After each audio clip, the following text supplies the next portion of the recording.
We have three different ways for writing linear equations. We have standard form, point-slope form, and slope-intercept form.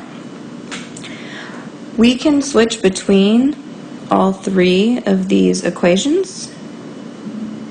But most of the time, when we are changing an equation, it's because we want to get the equation into slope-intercept form.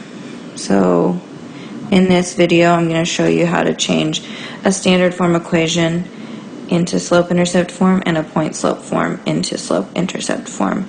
The reason this is the way that we're most often changing our equations is because this equation allows us to draw graphs directly from the equation. So it's the most ideal way to have our equation written. So let's go ahead and do that. So here you can see a linear equation written in standard form, and our goal is to get it into slope-intercept form. To do this, all we need to do is get y by itself.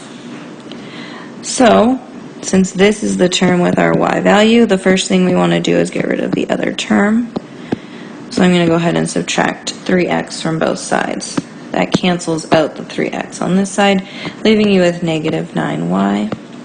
And on the other side, 27 and 3x are not like terms, so we cannot combine them. So I'm just going to rewrite this as 27 minus 3x. Our final step to get y by itself is to divide by negative 9. When we divide by negative 9 on this side, we have to divide every term, that means the 27 and the negative 3, separately by negative 9. When you do this, you end up with y by itself on the left, and then you have 27 divided by negative 9, which equals negative 3. And then a negative divided by a negative is a positive, so we know we're going to change that to a positive. And we've got 3 over 9. This is a fraction, and we can leave it as a fraction, but we need to put it in simplest form. So we're going to divide top and bottom by 3 to get 1/3. So I'm going to rewrite this as 1/3 x. If the x is in the numerator, it can be brought out and left as a single value by itself next to the fraction. We like to have this value written without the x because this value is equal to m, our slope, and then this value is equal to b, our y-intercept. Alright, let's do another example where we change a point-slope form equation into slope-intercept form.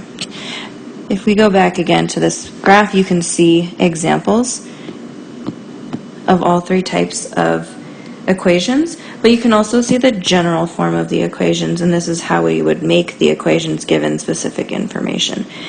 You'll see this in another video. For now, let's just go ahead and change point-slope to slope-intercept form. So, slope-intercept form, y equals mx plus b, means that our goal is to get y by itself again.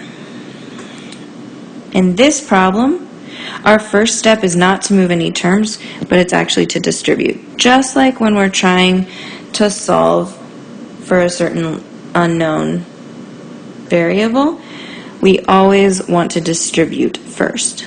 So when I distribute, I still have y minus 8 over here. And on the right, we get 2 times x, which is 2x, and 2 times negative 3, which is negative 6. And now we can move terms across the equal sign. So that means we're going to this time move the plus 8 because we want y alone. Plus 8 can be added to negative 6, so I'm going to write it under there.